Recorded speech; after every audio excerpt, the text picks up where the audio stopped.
السلام علیکم ورحمۃ اللہ وبرکاتہ۔ آج قرآن نگینے کے سلسلے میں ہے پارہ نمبر 27۔ دعا کے ساتھ آغاز کرتی ہوں۔ نحمدہ و نصلی علی رسولہ الکریم، اما بعد فاعوذ باللہ من الشیطان الرجیم، بسم اللہ الرحمن الرحیم۔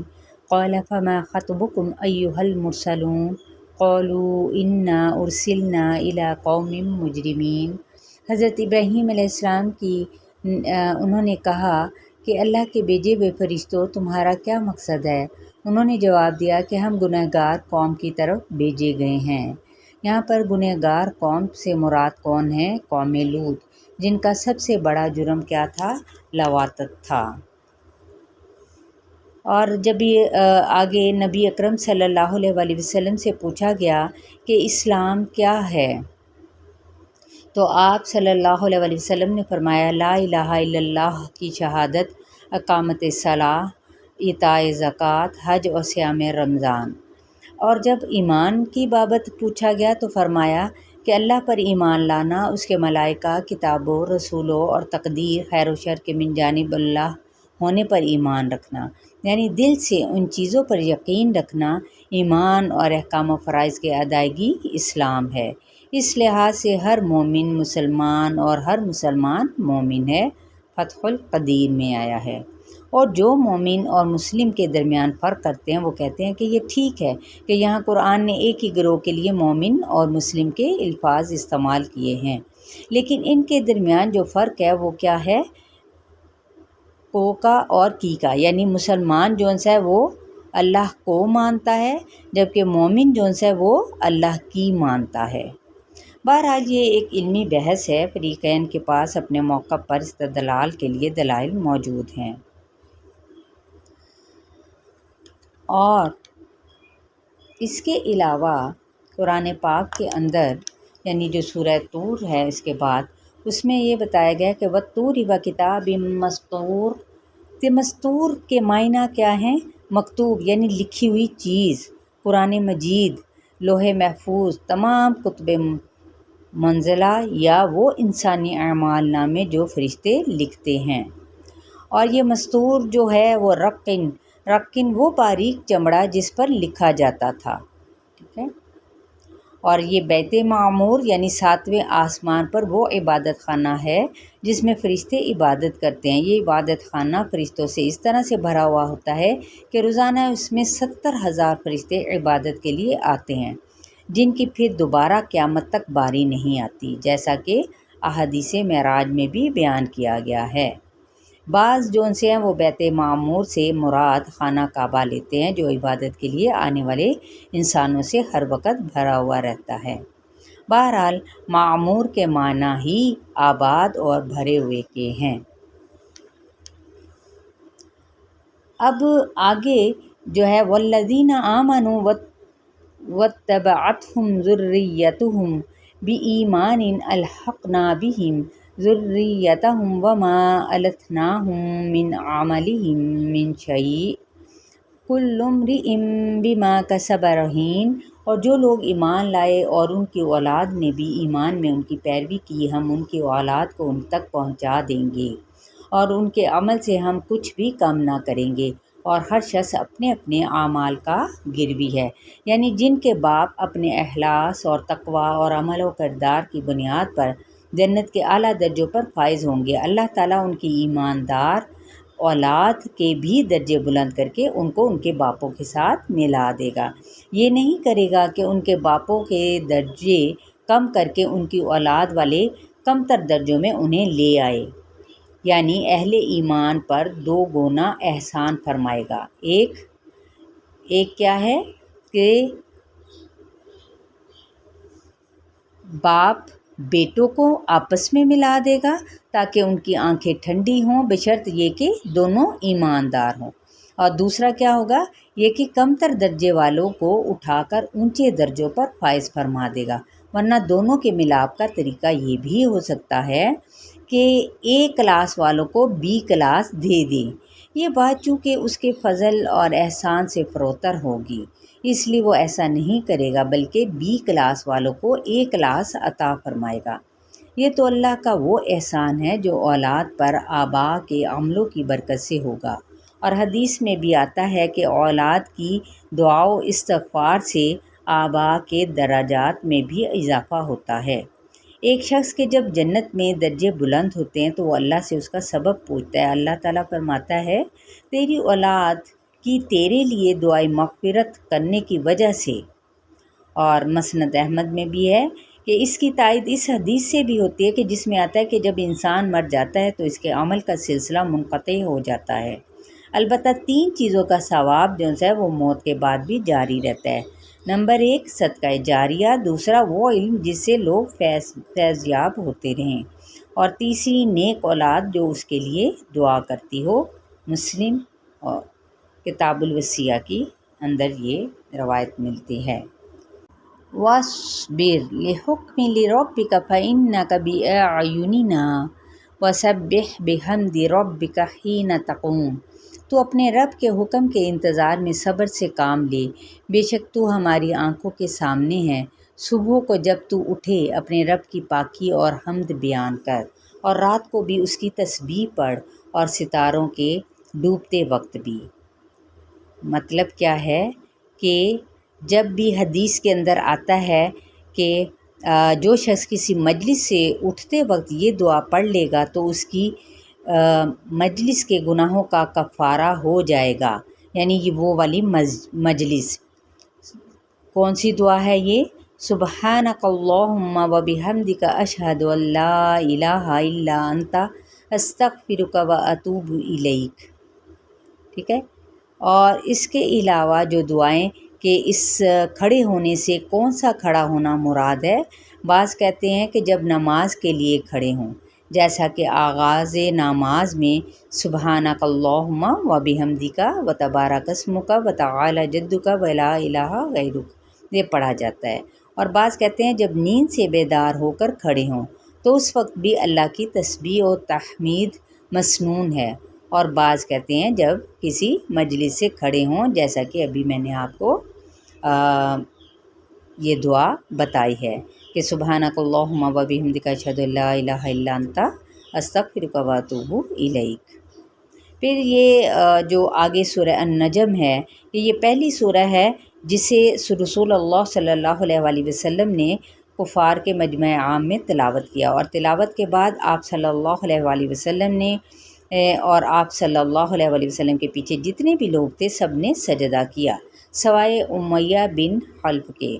اس نے اپنی مٹھی میں مٹی لے کر اس پر سجدہ کیا، چنانچہ یہ کفر کی حالت ہی میں مارا گیا۔ اور صحیح بخاری کی بھی یہ روایت ہے۔ اور بعض طریق میں اس شخص کا نام عتبہ بن ربیعہ بتلایا گیا ہے، تفسیر ابن کثیر، واللہ اعلم۔ حضرت زید بن ثابت رضی اللہ تعالیٰ عنہ کہتے ہیں کہ میں نے اس سورت کی تلاوت آپ صلی اللہ علیہ وآلہ وسلم کے سامنے کی تو آپ صلی اللہ علیہ وآلہ وسلم نے اس میں سجدہ نہیں کیا، صحیح بخاری میں ہے۔ تو اس کا مطلب یہ ہوا کہ سجدہ کرنا مستحب ہے، فرض نہیں ہے، اگر کبھی چھوڑ بھی دیا جائے تو کیا ہے؟ جائز ہے۔ اب اسی سورہ النجم میں ہے اذ یغشی السدرۃ ما یغشی، یعنی یہ سدرۃ المنتہا کیا ہے؟ اس کی کیفیت کا بیان ہے کہ جب شب معراج میں آپ صلی اللہ علیہ وآلہ وسلم نے اس کا مشاہدہ کیا تو سونے کے پروانے اس کے گرد منڈلا رہے تھے، فرشتوں کا عکس اس پر پڑ رہا تھا، اور رب کی تجلیات کا مظہر بھی وہی تھا، ابن کثیر وغیرہ۔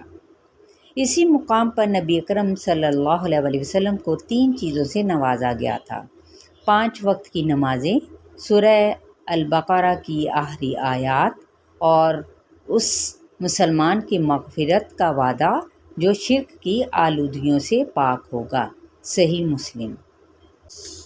سورہ القمر میں جیسے ہے کہ انشقاق، یہ وہ معجزہ ہے جو اہل مکہ کے مطالبے پر کیا تھا؟ دکھایا گیا۔ چاند کے 2 ٹکڑے ہو گئے، حتیٰ کہ لوگوں نے ہرا پہاڑ کو اس کے درمیان دیکھا، یعنی اس کا ایک ٹکڑا پہاڑ کے اس طرف اور ایک ٹکڑا اس طرف ہو گیا، صحیح بخاری میں ہے۔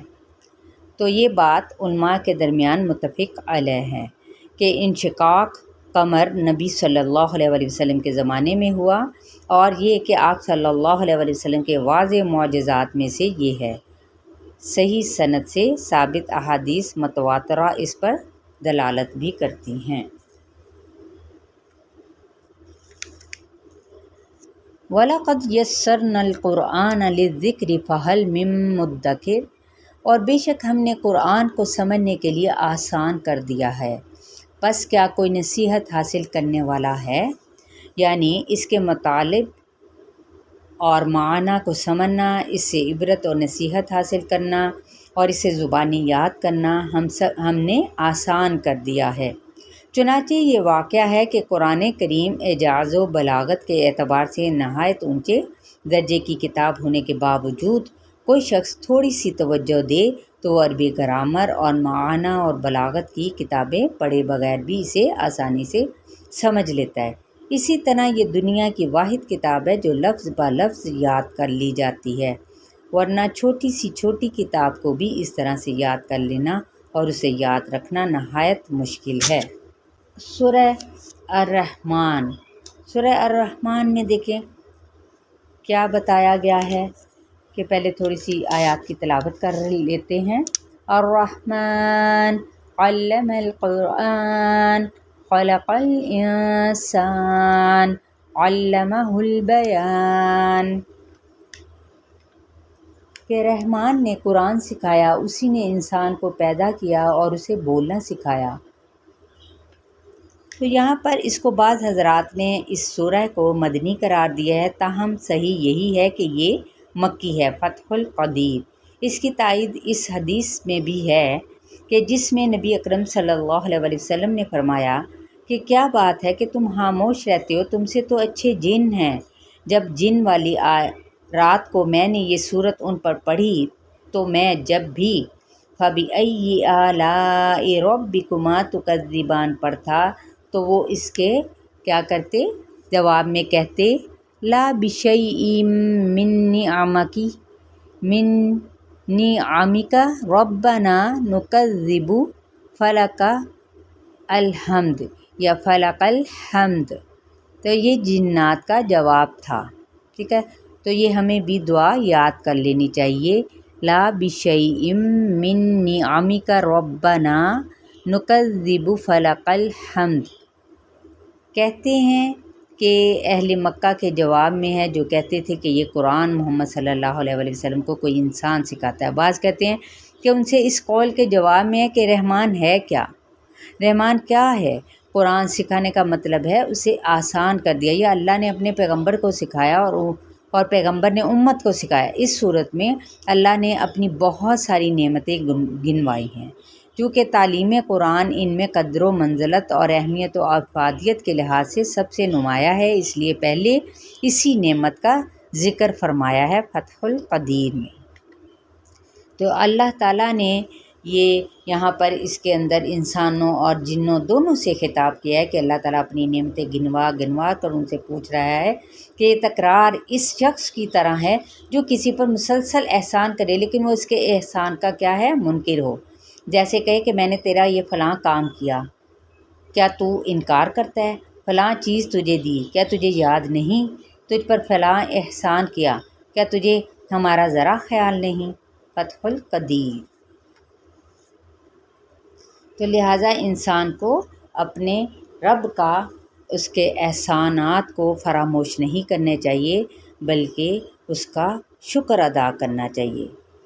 اور اس کے اندر اللہ تعالیٰ نے یہ جواہر اور موتی، زیب و زینت اور حسن و جمال کا مظہر ہیں جو اس کو بیان کیا ہے، اور اہل شوق و ثروت والے انہیں اپنے ذوق و جمال کی تسکین اور حسن و رعنائی میں اضافے ہی کے لیے استعمال جو کرتے ہیں، اسی لیے ان کا نعمت ہونا بھی واضح طور پر یہاں پر بتایا گیا ہے کہ ہم اپنے رب کی کن کن نعمتوں کو جھٹلائیں گے۔ نہیں، ہم اپنے رب کی کسی بھی نعمت کو نہیں جھٹلاتے۔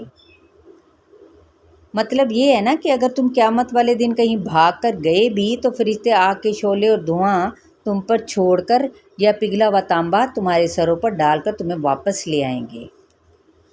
لہٰذا ہمیں اپنے رب کی نعمتوں کا احساس کرتے ہوئے اس کی شکر گزاری کرنی چاہیے۔ جیسے کہ ایک حدیث میں بھی آتا ہے کہ جنت کے ایک درخت کے سائے تلے ایک گھوڑ سوار جون سا ہوتا ہے، یعنی گھوڑے پہ چڑھنے والا، وہ جون سا ہے وہ 100 سال تک بھی چلتا رہے گا، تب بھی وہ سایہ ختم نہیں ہوگا۔ صحیح بخاری کی روایت ہے۔ یہ اللہ تعالیٰ نے دیکھیں یہاں پر بھرپور نعمتوں کا یہاں پر ذکر کیا ہے اللہ رب العزت نے۔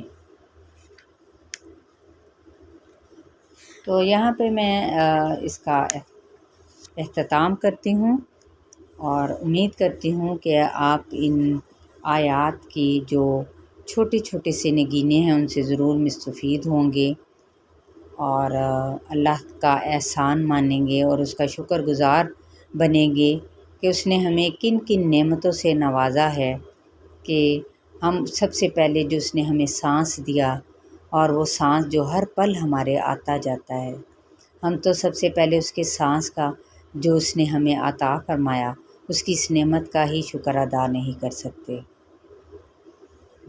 سبحانک اللہم و بحمدک نشہد ان لا الہ الا انت استغفرک و اتوب الیک۔ السلام علیکم ورحمۃ اللہ وبرکاتہ۔